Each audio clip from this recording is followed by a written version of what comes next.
Hello students, आज हमें आपके साथ क्वेश्चन नंबर सेकंड का एफ पॉइंट स्टार्ट करना है। ध्यान से क्वेश्चन को करेंगे। ओल्ड सिलेबस और न्यू सिलेबस के दोनों स्टूडेंट्स के लिए जो ये सीरीज है काफ़ी इंपॉर्टेंट है। अभी हम चलते हैं क्वेश्चन पर। कहता है corporate strategy is basically the growth design of the firm. आपको इस क्वेश्चन में बताना है कि ये स्टेटमेंट करेक्ट है या इनकरेक्ट है। तो सबसे पहले तो ये समझना है कि what do you mean by corporate strategy. तो सिंपल में आपको मैं समझाती हूँ ताकि आपको अच्छे से इसका बेस आ जाए।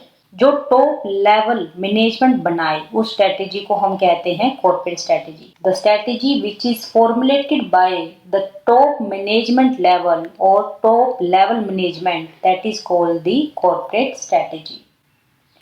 देखिए, किसी भी ऑर्गेनाइजेशन में नॉर्मली 3 लेवल्स होते हैं। एक होता है टॉप लेवल, सेकंड होता है आपका मिडिल लेवल और लास्ट होता है लो लेवल। टॉप लेवल पे जो भी स्ट्रेटेजी बनाई जाती है उनको हम कहते हैं कॉर्पोरेट स्ट्रेटेजी। जो आपकी बिजनेस लेवल पर, मिडिल लेवल को आप नॉर्मली क्या बोलते हैं, बिजनेस लेवल। यहाँ जो स्ट्रेटेजी बनाई जाती है तो उसको कहते हैं बिजनेस स्ट्रेटेजी, और लो लेवल पर जो स्ट्रेटेजी बनाई जाती है तो उसको कहते हैं फंक्शनल स्ट्रेटेजी।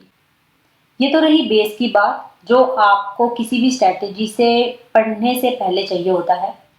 अब चलते हैं हमें क्या लिखना है कॉर्पोरेट स्ट्रेटेजी में। देखिए, यदि मैं मीनिंग की बात करूं तो बहुत वर्डिंग है जो आप लिख सकते हो। उनमें से 3-4 वर्डिंग अभी मैं आपको समझा देती हूँ कॉर्पोरेट स्ट्रेटेजी के बारे में।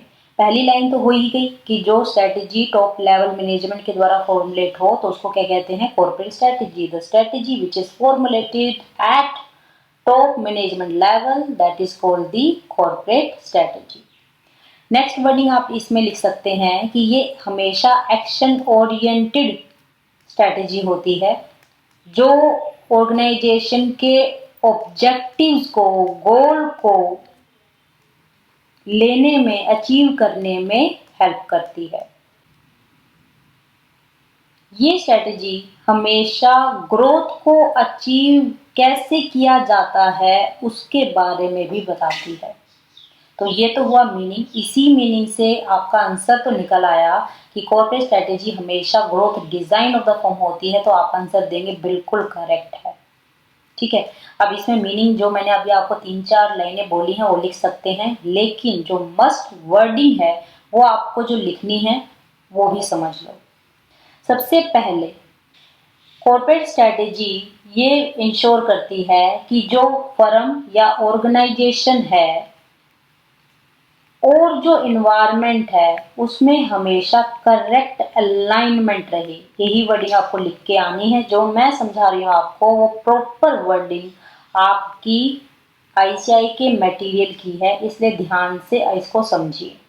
अभी हम मैच भी करेंगे अपनी नोटिंग को और जो मैं अभी आपको समझा रही हूँ उसको आपके आईसीआई के मटेरियल के साथ, जिससे आपका कॉन्फिडेंस और भी बिल्डअप हो जाएगा। पहले एक बार डिटेल में समझ लो क्योंकि अच्छा क्वेश्चन है। हमने कहा सबसे पहली वर्डिंग कॉर्पोरेट स्ट्रेटेजी में मीनिंग दे देंगे, और ये बनाना चाहो तो बना सकते हो चार्ट एक तरह से, लेकिन इस क्वेश्चन में जो वर्डिंग आपको मस्ट देनी है उसमें पहली लाइन है तो क्वेश्चन से ही आएगी कि कॉर्पोरेट स्ट्रेटेजी इंश्योर करती है हमेशा फर्म के ग्रोथ को। सेकेंड आप कहेंगे कि कॉर्पोरेट स्ट्रेटेजी ये भी इंश्योर करती है कि फर्म और इन्वायरमेंट के बीच में करेक्ट अलाइनमेंट है या नहीं है, राइट। और साथ में ये भी इंश्योर करती है कि फर्म और इन्वायरमेंट के बीच में राइट फिट हो। दो चीजें हैं, एक है करेक्ट अलाइनमेंट हो और एक है राइट फिट हो। दैट मीन्स दोनों आपस में एक दूसरे के साथ कॉम्प्लीमेंट्री होकर काम करें। ठीक है, चलिए और क्या लिख सकते हैं। एक वर्डिंग कंपेटिटिव एडवांटेज की लिख सकते हो कि कॉर्पोरेट स्ट्रेटेजी का हमेशा ऑब्जेक्टिव ये भी होता है ताकि कंपेटिटिव एडवांटेज को वो अचीव कर सके। कंपेटिटिव एडवांटेज को सिंपल मीनिंग एक वर्डिंग में क्या बोलोगे, दैट इज यूनिकनेस। डिटेल में आपके जब ये क्वेश्चन आएगा तो हम इनको भी अच्छे से कर लेंगे। कॉर्पोरेट स्ट्रेटेजी डिजाइन की जाती है ताकि फर्म की स्ट्रेटेजिक जो प्लानिंग है उसके गैप को फिल किया जा सके। तो corporate strategy is designed for filling the strategic planning gap. Simple इतना लिखना है आपको। क्यों है ये सब कुछ? ताकि विजन ऑब्जेक्टिव को हम ऑर्गेनाइजेशन के अचीव कर सके। राइट, तो ये वर्डिंग आपको इस क्वेश्चन में लिखनी है। हालांकि मैंने थोड़ा सा ये जो क्वेश्चन है वो डिटेल में लिया क्योंकि जरूरी था। अब चलते हैं आपके साथ कि इसके सोल्यूशन को जो अभी हमने समझा है और साथ में जो नोटिंग है उससे मैच कर लें ताकि आपका कॉन्फिडेंस और भी इंक्रीज हो जाए। जिनके पास नोटिंग है उनको ये पेज नंबर 19 पर 19 पर मिलेगा, और जिनके पास नोटिंग नहीं है वो प्रैक्टिस मैनुअल से इसको देख सकते हैं। बहुत अच्छे से क्लियर होगा आपको और आपको कोई भी दिक्कत नहीं आएगी। तो यहाँ देखिए, सबसे पहले करेक्ट बिल्कुल कॉर्पोरेट स्ट्रेटेजी हमेशा growth design of the firm होती है। यहाँ देखिए सबसे पहली line he growth design of the firm की है। सेकंड है correct alignment of the firm with its environment. यही वर्डिंग मैंने इंपॉर्टेंट में आपको समझाई थी। नेक्स्ट है अभी समझाया fielding the strategic planning gap, और एक वर्ड है कंपेटिटिव एडवांटेज। तो कुल मिला के इसमें 4 लाइनें आई। एक है growth design of the firm है, एक करेक्ट अलाइनमेंट किसका, फर्म का और एनवायरनमेंट का। थर्ड है डिजाइन इंश्योर करता है, कौन सा डिजाइन, जो स्ट्रेटेजिक प्लानिंग के गैप को फिल करे। और लास्ट है हमेशा कॉर्पोरेट स्ट्रेटेजी ये भी इंश्योर करती है ताकि कंपेटिटिव एडवांटेज को हम अचीव कर सकें। तो ये वर्डिंग आपको लिखनी है। अब आप मैच कर लीजिए। सबसे पहले growth design of the firm, next correct alignment of the firm with its environment, build competitive advantage. एक एक्स्ट्रा में भी लाइन है राइट फिट, जो मैंने अभी आपको समझाया, is achieved between the firm and environment. और लास्ट है कि design for fielding the firm strategic planning gap. तो ये पूरे कीवर्ड जितने आपके एफ पॉइंट के क्वेश्चन में थे वो सभी के सभी इस नोटिंग के अंदर अच्छे से लिए गए हैं और मैंने आपको अच्छे से समझा भी दिया। आई होप आपको ये क्वेश्चन क्लियर हो गया है। नेक्स्ट क्वेश्चन पे चलते हैं। नेक्स्ट क्वेश्चन देखिए, point number G, all strategy emerge from corporate vision. कहता है सभी स्ट्रेटजीज का जो डेरिवेशन है वो कहाँ से होता है, दिस वर्ड कॉर्पोरेट विजन से होता है। आपको स्टेटमेंट में फिर से बताना है कि ये करेक्ट है या इनकरेक्ट है। आंसर पहले देने का कोई फायदा नहीं है, पहले समझ लो, अपने आप आंसर निकल जाएगा। पहले समझिए what do you mean by corporate vision. Corporate vision या सिंपल भाषा में विजन होता क्या है, road map of the companies future. किसी भी कंपनी की, किसी ऑर्गेनाइजेशन की, किसी फर्म की फ्यूचर की डायरेक्शन को विजन कहते हैं। What we want to be in future is called the vision. तो हमेशा ये विजन कौन डेवलप करता है, that is top level management, या you can say top level manager. Example top level के हो सकते हैं जैसे CEO, chief executive officer, CFO, COO, right. तो ये सब एग्जाम्पल हैं टॉप लेवल मैनेजर्स के। क्वेश्चन था कि सभी स्ट्रेटेजी इमर्ज निकलती कहाँ से है, कॉर्पोरेट विजन से। तो आंसर है बिल्कुल करेक्ट। क्यों? क्योंकि विजन ही पूरी कंपनी ऑर्गेनाइजेशन का रोड मैप होता है। यही पूरी ऑर्गेनाइजेशन के जो फ्यूचर में डायरेक्शन को बताता है। तो इसलिए हम कह सकते हैं कि सारी स्ट्रेटेजी कहाँ से डेराइव होती हैं, कॉर्पोरेट विजन से होती है। हम फ्यूचर में क्या बनना चाहते हैं इसको शो करता है विजन। तो ये वर्डिंग तो हुई सिंपल वर्डिंग, बिल्कुल टेक्निकल भाषा में कुछ नहीं। जो आपको सिंपल मीनिंग विजन का लिखना होता है वो मैंने अभी आपको समझाया। अभी आपको जो बेस्ट चीजें लिखनी है इस क्वेश्चन में वो भी एक बार समझ लेते हैं ताकि आपकी कंसेप्ट की क्लैरिटी भी बहुत अच्छी हो जाए। राइट, तो एक बार देखिए आंसर को डायरेक्ट देखते हैं एंड देन फिर जो अभी समझा है और साथ में ये भी देखेंगे क्या ये क्वेश्चन भी हमने अपनी नोटिंग में लिया है या नहीं लिया है। पहले क्वेश्चन समझना बनता है।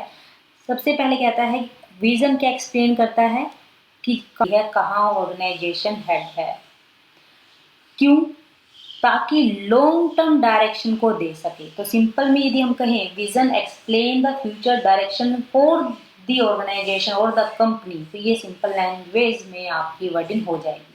आपको इसकी जगह पर क्या लिख देना है, vision is a future direction for organisation, right. तो ये वर्डिंग हो गई। Next, delineate what kind of enterprise the company is trying to become. कहते हैं ये तो बहुत टफ वर्ड हो गया। नहीं, delineate that is describe. Simple भाषा में क्या बोलेंगे, describe.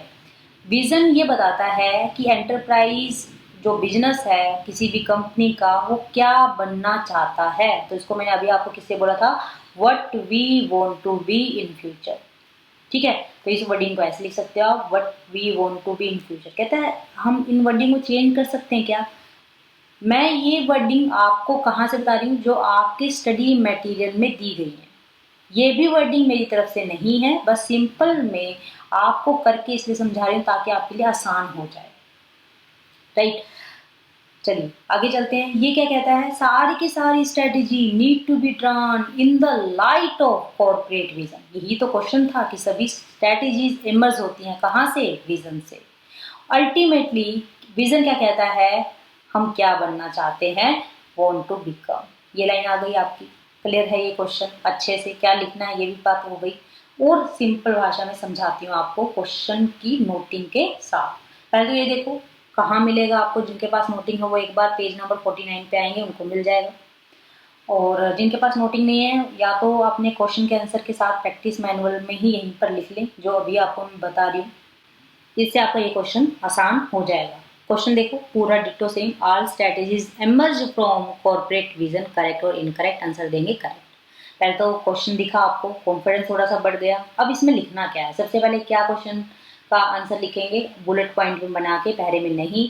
Vision is a road map of the companies future, okay. Future direction देता है, लॉन्ग टर्म डायरेक्शन देता है, ये वर्डिंग आपको लिखनी है। और साथ में मीनिंग और फीचर्स को एक्सप्लेन कर देंगे। अभी मीनिंग और फीचर्स भी दिखाती हूँ। लास्ट लाइन एक बार देख लो, जो बिल्कुल मस्ट है एग्जाम में लिखना। So all strategies need to be drawn in the light of corporate vision. तो लाइन तो बिल्कुल दिख गई, all strategies need to be drawn in the light of corporate vision. Clear है वर्डिंग अच्छे से। अब रही बात ये वांट टू बिकम, ये लाइन है क्या, बिल्कुल मीनिंग में देखिए। मीनिंग में आपको मिलेगा, सबसे पहले तो ये मीनिंग लिखना है जो आपको पहला बुलेट पॉइंट दिख रहा है, vision is the road map of the company futures providing the detail about the technology, customer focus, geographical, product market, ये सब बातें आपको लिखनी है। That the management is trying to create, trying to become, trying to create. तो ये line आपको इस तरीके से लिखनी है। और यहाँ पर भी देखो what we want to be in future, ये सब लाइनें हमने नोटिंग में ली है। और डिटेल में यही विजन का टॉपिक हमने आपके साथ चैप्टर के कंसेप्ट लेक्चर में कर चुके हैं। जिनको ये कंसेप्ट के लेक्चर डिटेल में देखने हैं तो लिंक डिस्क्रिप्शन बॉक्स में दिया गया है, उस पर क्लिक करके आप वीडियो पर विजिट कर सकते हैं। आपको बहुत डिटेल में ये वर्ड टू वर्ड 1 to 1 लाइनें सभी समझाई गई है। इस पर और अच्छा चमकाना है क्वेश्चन का आंसर, तो एक बार आईसीआई का विजन और लिख के आ जाना पेपर में। क्वेश्चन विजन का आए और एग्जाम्पल आईसीआई विजन का डाल देना, फिर देखना नंबर कैसे मिलते हैं आपको। 100% नंबर मिलेंगे। तो यहाँ पर ये क्वेश्चन कंप्लीट होता है। नेक्स्ट लेक्चर में आपके साथ क्वेश्चन नंबर हम करेंगे एच पॉइंट। यहाँ पर हमने अभी 2 ही क्वेश्चन कवर किए इस लेक्चर में, बहुत इंपॉर्टेंट दोनों क्वेश्चन थे, इसलिए हम इसका छोटा पार्ट बना के ही आपको देंगे। नेक्स्ट क्वेश्चंस में थोड़ी स्पीड अच्छी रखेंगे क्योंकि सिंपल से क्वेश्चंस है, लेकिन ये क्वेश्चन इंपॉर्टेंट थे इसलिए हमें इसमें डिटेल डिस्कशन की रिक्वायरमेंट थी। आई होप आपको लेक्चर पसंद आया है, अच्छा लगा है तो प्लीज़ लाइक शेयर करें इस वीडियो को, ताकि मैक्सिमाइज में स्टूडेंट्स की हेल्प हो सके और साथ में हमें भी मोटिवेशन मिले, ताकि हम आपको फ्री ऑफ कॉस्ट में एज सून एज पॉसिबल हम लेक्चर्स अपलोड कर सकें और आपकी मैक्सिमाइज में हेल्प हम कर सकें।